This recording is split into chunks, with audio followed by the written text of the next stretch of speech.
The series opens with a broadcast revealing that Hurricane Katrina has escalated to a Category 5 storm. Following this, scenes of boats navigating through the floodwaters and widespread destruction are shown. Through these brief yet impactful moments, the devastating reality of the situation is conveyed, making it difficult to watch without feeling sorrow. Subsequently, a team clad in hazmat suits arrives at a hospital, only to be confronted with the aftermath of the disaster inside. Upon entering a room marked with a warning to stay out, one individual discovers numerous lifeless bodies strewn across the floor. The scene shifts to the present, where Horace is being interrogated about the 45 deceased individuals discovered in the hospital. Horace recounts the harrowing 5 days following the storm, describing the dreadful conditions and detailing the chaotic events that unfolded within the hospital after Katrina. The interrogators are relentless, seeking answers about the deaths of these 45 people. As the pressure mounts, Horace struggles to articulate his thoughts, overwhelmed by the intensity of the questioning. Following the opening credits, the narrative takes us back to the hospital staff as they prepare for the imminent hurricane. Dr. Anna enters the hospital and heads to the nurse's room, where the team humorously critiques the small number of items she has brought, anticipating a potential extended stay. Anna admits that this is her first experience with a hurricane at the hospital and expresses hope that the situation won't be as dire as predicted.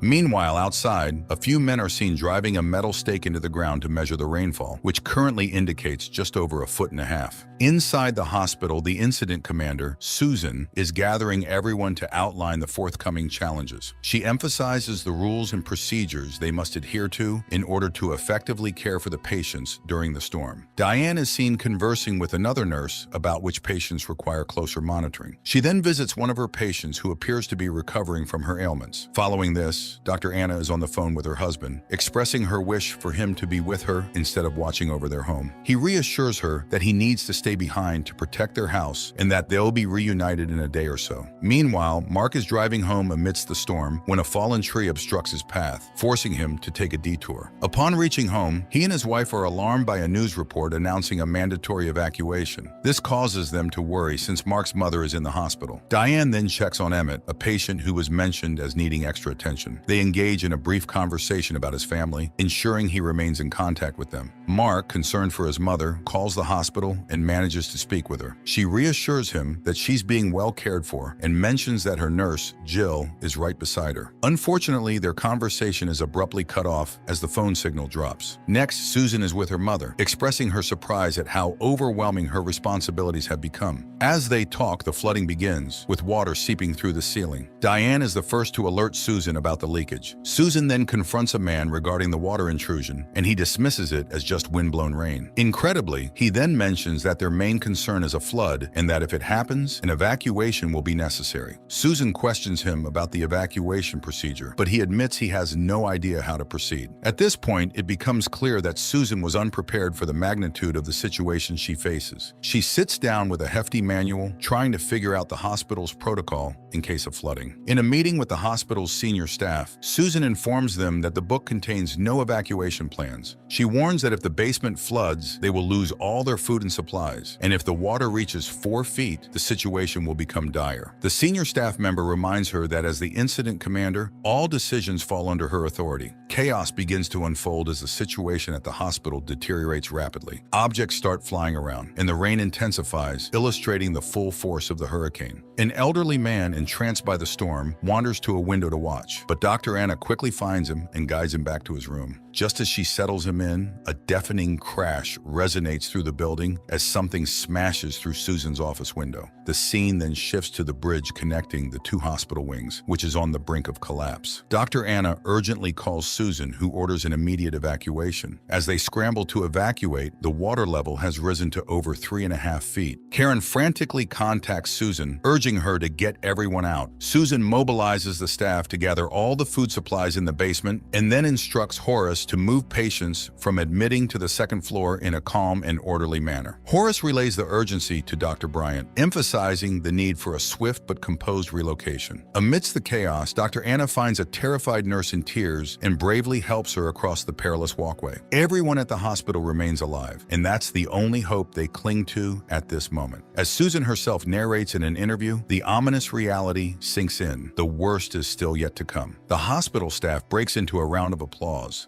celebrating a small victory. Although the water is beginning to be drained out, the broken air conditioning presents a new challenge. Susan urges everyone to stay hydrated and drink plenty of water to combat the rising heat. Footage of the city and the wreckage that tore up the town plays, with analysts noting that the hurricane didn't hit as hard as it could have. In the backdrop, Susan's voice narrates how everyone was relieved and happy because the hurricane didn't impact the hospital as severely as anticipated. However, the mood shifts as she is pressed by people asking if she had any interactions with Dr. Anna during and leading up to the hurricane. Susan reflects, "After we survived the hurricane, we thought we could survive anything, and we were wrong." Inside the hospital, Susan explains how the water is flooding in, but reassures everyone that they are working on it and that the hospital has held up relatively well, all things considered. She reminds everyone that it's hot due to the AC being out and urges them to stay hydrated. Tensions are rising with the increasing temperatures inside the hospital. Emmett tries to call his wife, but can't get through, worried that she might be confused due to their hospital transfer. The camera pans to show the severe flooding outdoors. Overheard conversations reveal that the lake waters are flooding, and most city residents are unaware. Life Care Hospital is facing leakage issues, and no one from Memorial has checked on them. Horace confronts Dr. Cook about someone seeing him with a gun. Dr. Cook claims he is protecting himself, but Horace cautions him to be mindful of those around him. Horace then mentions a patient who expressed concern about being discharged, reassuring the patient that if such a situation arises, he should come to him for help. In Dallas, a group of healthcare salespeople is gathered to discuss selling insurance to businesses. During the conversation, one of the men asks whether disasters like Katrina help or hurt their business. The question is deflected with a vague response, indicating that he really can't say, creating an odd moment that seems likely to resurface later in the show. Meanwhile, back at the hospital, a security guard warns a nurse to be cautious outside, mentioning that another nurse was recently harassed. The story quickly spreads among the staff, reaching Dr. Karen, who hears that someone was assaulted. Dr. Karen informs Susan that a nurse was assaulted and raped outside. Shocked, Susan confronts the security team, who claim this is the first they have heard of it. As the waters rise and stores are emptied, looting has begun, adding to the chaos and danger surrounding the hospital. 3 kids enter the hospital, and Dr. Bryant confronts them, asking what they are doing there. One of the kids shares a rumor that they are getting kicked out of the hospital and questions where they will find food once they're gone. Dr. Bryant then approaches Susan, who dismisses the rumors of rape or assault as untrue. Dr. Bryant expresses his concern about the possibility of discharging patients. Susan explains that they might have no choice but to discharge people, not kick them out once the flooding slows down. Meanwhile, Dr. Anna tries to call her husband, who doesn't answer, so she leaves a heartfelt voicemail for him. Outside, staff members check the height of the floodwater, which remains at 18 inches and hasn't receded as hoped. Mark calls Jill to check on his mother and learns that, despite the harsh conditions and lack of AC, the hospital staff is doing their best. Sandra reassures Mark that his mother is safer in the hospital than she would be stranded at their house. Susan experiences a breakdown, feeling as though she has let everyone down. However, Dr. Anna receives a pleasant surprise when her husband shows up at the hospital. Then we see everyone finding some comfort with loved ones, as they start to believe the worst is behind them. We even see Emmett on the phone with his wife, who offers him some comfort and reassurance. As everyone is settling in, Dr. Karen Wynn encounters a woman who was brought to the hospital with stab wounds. The doctors work to treat her, while Horace tries to comfort her distraught grandson, who explains that his mother stabbed his grandmother. Meanwhile, Dr. Anna's husband is trying to convince her to come home, but she refuses to leave her patients. Frustrated, he tells her he will go home to check on the house and then return to her. As he leaves, the news reports that while water levels aren't rising in some areas, they are increasing in others. Back with the insurance people, the man who was asked if disasters like Katrina were good for business bluntly responds, "Of course it was." Outside the hospital, as a couple of people survey the area, a few men approach and warn them that 15 feet of water is coming fast. Susan challenges the men, but they insist that this is imminent and an evacuation is necessary. Susan admits they don't have an evacuation plan for such a flood.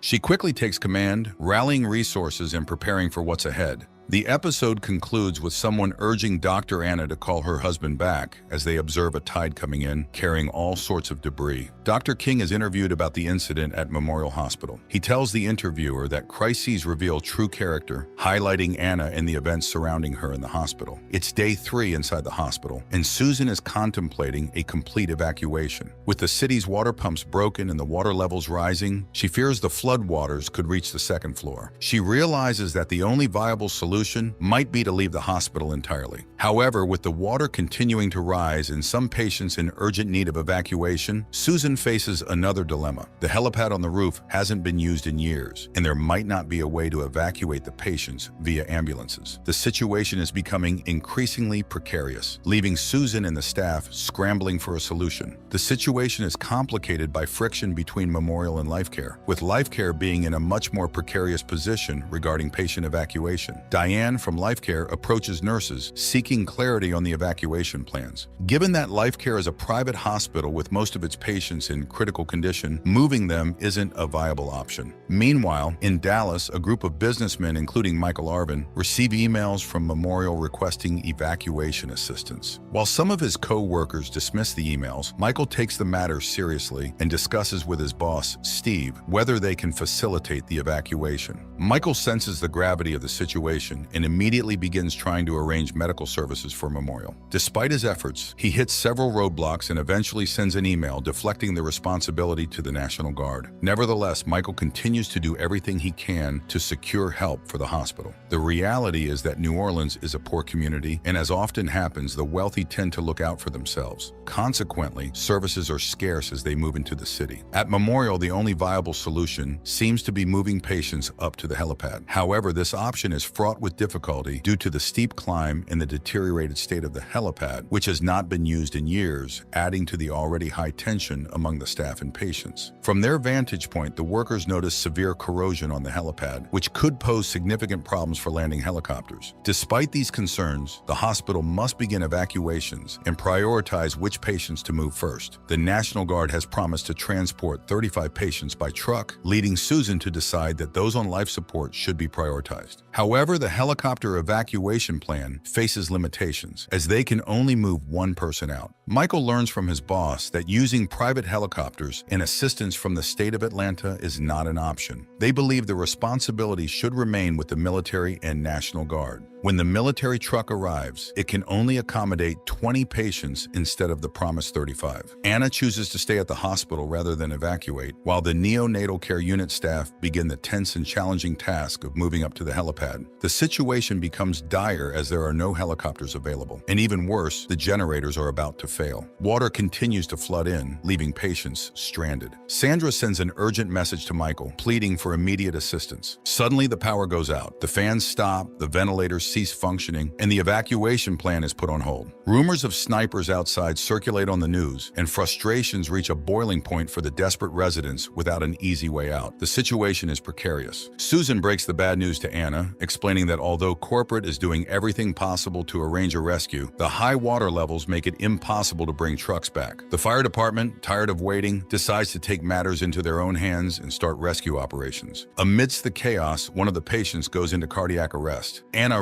rushes through the dark hallways, trying to save him. Despite her efforts, the patient has been in distress for 10 minutes, and they ultimately lose him. With no power and the doctors working in darkness, it becomes clear that the situation will worsen before it improves. Real-life footage shows the people's distress over the incompetence of government bodies that seemingly ignored the population of New Orleans during the flood. Interviewers speak with Karen Wynn, the head of Memorial's ethics committee and the nurse manager of the ICUs. When asked whether patients were killed, she replies that the patients were helped to reduce their pain. On the fourth day, Dr. Anna administers morphine to a patient in the presence of Dr. Horace Baltz, who doesn't fully agree with her action. Anna explains to Horace that she cannot bear to see patients suffering from unbearable pain and heat. Despite the dire need, Memorial does not receive enough helicopters to evacuate all their patients. LifeCare's Diane meets with Susan, providing a list of her hospital's patients to include them in the evacuation plans. Michael is informed that the company hasn't requested the Coast Guard to evacuate LifeCare's patients. Diane confronts Susan about this, but Susan fails to provide a satisfactory explanation. Renee Gu instructs security guards not to allow anyone seeking shelter into the hospital. The guards scare off a group of people, pleading to let a few children in by firing a gun into the air. Mike Bowles from the State Department of Hospitals arrives at Memorial, promising boats for evacuation starting the next day. He instructs Susan to prioritize evacuating patients who can easily move over the sickest to expedite the process. He also asks Susan and other administrators to categorize patients who cannot be saved, including Emmett. The people in the hospital are woken up by a false announcement claiming that boats are coming to rescue them. During the wait, several individuals have their personal belongings stolen. As an outsider, Bryant is shocked by the hospital authorities' authorities' actions, particularly Rene Gou's decision to deny the public entry for shelter. Although Rene attempts to justify his decision by explaining that the hospital's resources are too depleted to accommodate additional people, Bryant is appalled by the guards scaring off children with gunfire. He believes the hospital should offer help to the needy rather than shutting its doors to the most vulnerable. Moreover, Rene's decision to arm certain staff members further unsettles him. He views this as a descent into evil, as he believes doctors and hospital staff should comfort patients and their families rather than intimidate them with guns during a flood. Bryant communicates the dire situation at Memorial to his best friend through text messages, revealing that some staff members are starting to panic and even discussing the possibility of helping some of the long-term acute care patients die. The news broadcasts about hundreds of hospitals filled with patients stuck without resources, highlighting the state's failure and its toll on the entire city. Michael approaches his boss, informing him they haven't been able to contact anyone at Memorial. Determined to find a solution, Michael finally locates helicopters in Dallas that can reach Memorial. His boss gives him the green light to send them for the rescue. After the credits, we see Dr. Horace and Dr. Anna is trying to comfort patients whose conditions are worsening. Emmett is struggling to stay alive and anxiously asks if he will be evacuated or left behind. A doctor returns to inform Susan that no helicopters are coming, causing her to flip out in frustration. She cannot comprehend why no one has come to save them. Meanwhile, some staff members express concerns about their pets. Susan insists they must devise a humane way to take care of the animals and emphasizes the need to figure out a way to evacuate patients to prevent further suffering. Mark navigates a boat through the floodwaters, passing dead bodies floating in the water as he heads towards Memorial. Inside the hospital, Susan checks on Diane, who reports that they have lost a few more patients and are running dangerously low on supplies. Susan reassures her that the plan is to leave no living patients behind. Finally, Mark and his team arrive at Memorial on boats. As Mark enters to find his mother, a security guard pleads with him to take him back. Mark finds his mother unhooked from all medical equipment and wonders why. He carries her out and loads her into the boat, which can only accommodate a few patients. The security guard insists that everyone else stay back and at the last moment jumps into the boat, prompting others to call him a coward. On the way out, a woman asks Dr. Anna for advice on what to do with her dog. Dr. Anna begins to break down, unsure if she has the correct answer. Susan then approaches Dr. Cook about the humane way to help the animals. He explains that an injection of pentothal will put them to sleep permanently. Susan, questioning if this is the right thing to do, receives a sobering response from Dr. Cook, who emphasizes the need to be realistic about the grim situation ahead. Susan jumps for joy when helicopters finally arrive. The doctors at Life Care Hospital see the helicopters and, disregarding orders, start sending patients up. As they begin to bring patients, one doctor reminds a nurse that those with black bands, DNRs, are to go last. Meanwhile, Dr. Cook somberly puts down the animals one by one, a heart-wrenching task to witness. A nurse from Life Care explains to Dr. Anna that their patients are dying, including a lady right in front of them, because no one has informed them when their patients would be evacuated. Dr. Anna says she will watch over this patient. Next, we see doctors and nurses placing sheets over the heads of deceased patients. Susan admits that nothing has been put in place and she hasn't heard from anyone, essentially losing hope. Dr. Anna tells her she just watched another patient from Life Care die. Susan struggles to comprehend the lack of assistance, while Dr. Anna emphasizes that there is nothing left to do in-house except make the patients as comfortable as possible. Dr. Bryant approaches Emmett and reassures him that he will make it out like everyone else.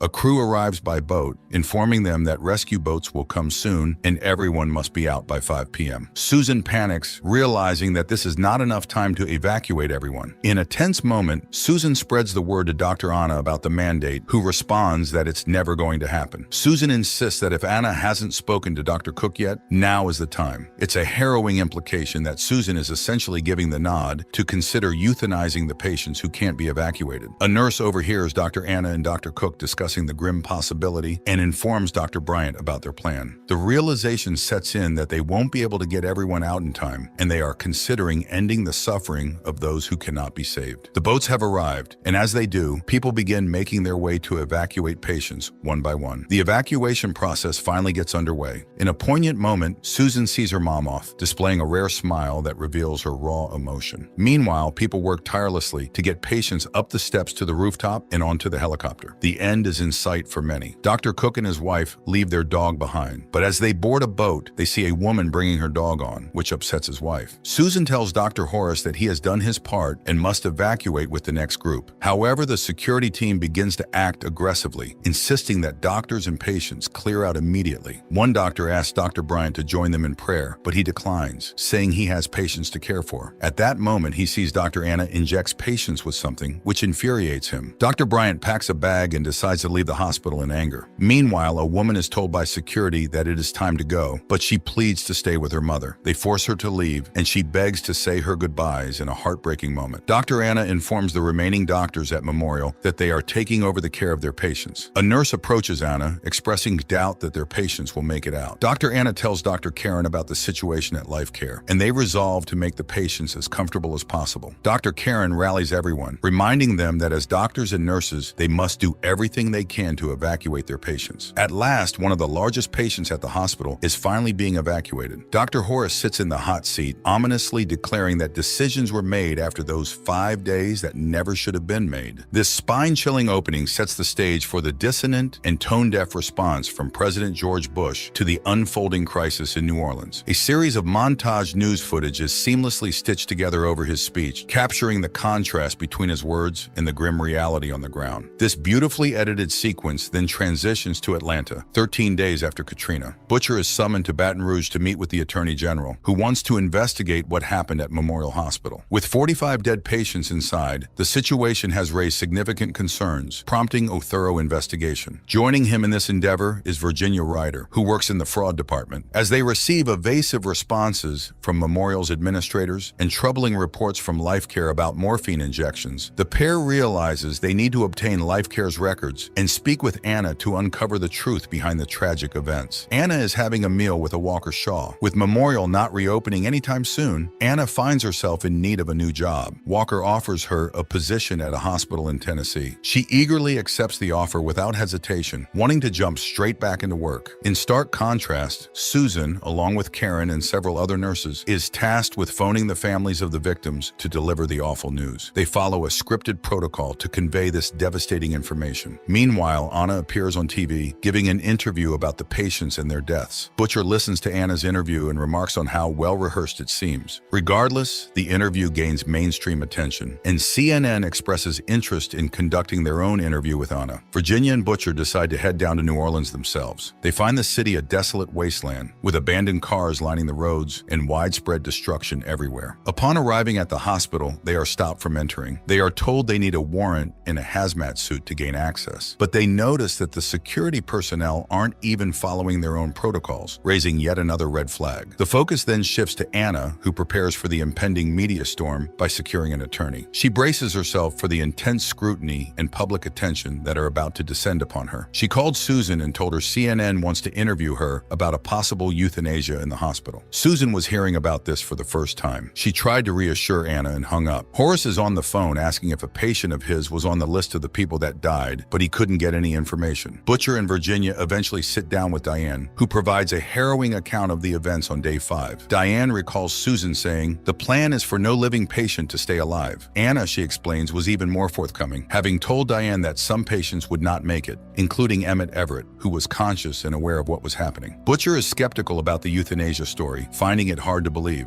To get to the bottom of this, he and Virginia decide to interview more nurses. These nurses help to flesh out the story further, confirming the use of morphine and adding more details to the distressing narrative. The pharmacist provides a damning assessment of Anna, including an eyewitness report of seeing her come out of one of the rooms with needles in a clear plastic bag. Anna then asked him to check on the patients, the deceased ones, and to pull the sheets up over their heads. He is convinced that the patients were murdered, adding a significant and troubling piece of evidence to the investigation. Butcher and Virginia are interviewing Emmett Everett's wife, Carrie Everett. She emphasizes the need to solve the case to honor Emmett's memory, stating that her husband didn't just die, but was taken away from her. Butcher and Virginia search Memorial to assess the state of the hospital and discover unused stockpiles of water and canned food. After their search, they meet coroner Frank Minyard, who informs them that the bodies are too decomposed to collect viable blood samples for drug tests. Butcher and Virginia stress the importance of the case, convincing him to attempt to collect the samples despite the challenges. While Butcher and Virginia continue interviewing Life Care staff members, Dr. Bryant King steps steps forward and contacts them to reveal what really happened in Memorial Hospital during the flood. He informs the duo that he heard from his colleague Kathleen Fournier that Dr. Anna and Dr. Cook had implicitly discussed euthanizing patients. Bryant also tells Butcher and Virginia that he saw Dr. Anna with numerous syringes, adding a crucial piece of evidence to their investigation. The media broadcast stories about Anna's alleged involvement in the deaths continuously, making it difficult for her to appear in public. Walker Shaw, her boss at LSU, asked her to refrain from performing surgeries for a while. Although Anna initially follows the order, she eventually convinces Walker to retract it. Richard T. Simmons Jr. informs Anna that Butcher's case is increasingly pointing to her as the primary suspect. Anna went out for dinner with her husband, but she noticed that people were looking at her and felt uncomfortable. As they were sitting, her friend, Nora, along with her husband, approached and reassured her that she had her back and told her to remain strong. Butcher and Virginia persist in urging Minyard to test the samples from the dead bodies found in Memorial Hospital. Their efforts pay off when they receive toxicology reports proving the presence of morphine or midazolam in the bodies of 9 life care patients. Carrie went to see Virginia. She asked if there was any progress on the investigation. She then took out a picture of Emmett and gave it to Virginia. Virginia reassured her that they would do everything they could to find out what actually happened. To get a clearer understanding of the facts, Simmons, Anna, Sherry Landry, and Lori Budo visit Memorial. While Butcher and Virginia are at the hospital with Ken Nakamura, they inspect the pharmacy and discover a lack of stock for 2 critical drugs. Anna asked Nakamura to check the records, revealing that Anna was the last person to enter the pharmacy and take the drugs. Upon considering the testimonies of life care employees like Diane Robichaud, Therese Mendez, Christy Johnson, and Ken Nakamura, Butcher and Virginia identify Anna, Sherry Landry, and Lori Budo as the prominent suspects. Several months after their initial investigation at Memorial, Virginia arrests Anna. Anna is charged with 4 counts of being a principal in second-degree murder, specifically for the deaths of Emmett Everett, Rose Savoy, and 2 other life care patients. Dr. Horace Baltz speaks to the investigators, revealing that decisions made at Memorial Medical Center and life care hospitals during the crisis were profoundly wrong. He expresses his guilt over being evacuated early, leaving behind the chaos. Attorney General Charles Foti Jr. holds a press conference, declaring that the deaths at Memorial were homicides. Sherry Landry and Lori Budo, the nurses who accompanied Anna while injecting life care patients, were also arrested. Anna's attorney held a press conference. He stated that there was no homicide that happened, and the arrested medical staff are persecuted wrongfully. In the midst of the legal turmoil, one of Anna's colleagues calls her to tell her he is launching a defense fund to support her financially as she faces an enormous bail bond. Dr. Frank Minyard, the New Orleans parish coroner, seeks assistance from several external experts to classify numerous deaths at Memorial as homicides. Even though Butcher and Virginia hope for DA Jordan's intervention in the case, ADA Michael Morales becomes the lead prosecutor, much to their disappointment. Morales tells them that the deaths may not be homicides as they believe. Soon after, Butcher and Virginia are asked to halt their investigation, as the DA's office deems it not advantageous to continue. Simmons arranges a 60 minutes interview for Anna to reveal her side of the story. She appears on national television, making it clear that her priority has always been the comfort of her patients and emphasizing that she did not euthanize anyone. She describes the challenging circumstances faced during the disaster, aiming to provide context and defend her actions amid the intense scrutiny. The conclusion that multiple homicides did occur at Memorial gives hope to Virginia, but Butcher emphasizes that evidence alone won't win the case. Frustrated by his response, Virginia asks what would be enough for him. He tells her that Anna did well in her TV interview, making it difficult for them to build their case. Simmons informs Anna that her interview made a significant impact, garnering support from many medical professionals. He also tells her that Frank Minyard wants to meet with her. Frank meets with Anna and discusses the challenges they faced during Hurricane Katrina and the subsequent flood. However, he then announces that he hasn't found sufficient evidence to classify the Memorial deaths as homicides, leaving the case in a complex and unresolved state. Virginia, growing weary of the politics involved in the case, realizes that she cannot continue working in the field. She decides to resign from the Attorney General's office and conveys her decision to her partner, who listens helplessly to the news. Her resignation marks a significant turning point, highlighting the personal toll the investigation has taken on those involved. After the investigation by Butcher and Virginia, the DA's office takes the case, and a grand jury is sworn in to consider indicting indicting Dr. Anna. We then have another time jump, this time 18 months after the hurricane on February 20th, 2007. Frank re-examines his statement about there being no homicides inside the hospital, having second thoughts due to Virginia's scathing assessment of his work. This leads to a court case where, through a series of time jumps, we learn that the jury has decided not to indict Anna after all. However, this is not the end of the matter. The decision is partly influenced by the DA's office not presenting the forensic experts' conclusions or the evidence that Butcher had worked so hard to collect. This oversight leaves lingering questions about accountability and justice in the aftermath of the disaster. Butcher vented his frustration to his wife, telling her the medical staff didn't try as much as they should to save the patients. He sighed while she tried to comfort him. Virginia went to Claire and told her she came to give her the photo back. She apologized that they couldn't do much to her. Claire told her about Emmett. Virginia went back to the office to take her things and met Butcher. They talked about how their case had gone down hills. 1 year later, Anna Pooh steps up to accept an award and delivers a scathing assessment of how the authorities completely abandoned them during the crisis. As she finishes her speech, the audience stands and applauds, except Horace, who remains seated, visibly conflicted about the situation and the events that transpired. Horace meets with Anna and expresses his belief that the patients could have been evacuated rather than her choosing to provide what he calls fatal comfort. He points to the evacuation of Rodney Scott as evidence that the patients were savable despite their weights and conditions. However, he acknowledges the challenges, questioning whether there were enough resources to conduct such an evacuation on the 5th day, given the lack of proper evacuation systems, facilities, and both human and non-human resources. He concedes that the healthcare workers, including Anna, would have needed to perform extraordinary feats to make it possible. Nevertheless, Horace criticizes Anna and the other staff members for not even attempting to evacuate Emmett, and possibly hastening to administer the lethal cocktail of drugs to the patients in life care. He reflects on the impossibility of knowing whether help would have arrived in time to rescue Emmett and the other patients if they hadn't been given the drugs, making it difficult to determine definitively whether they were truly rescuable. This ambiguity leaves a lingering sense of moral and ethical complexity around the decisions made during those desperate days.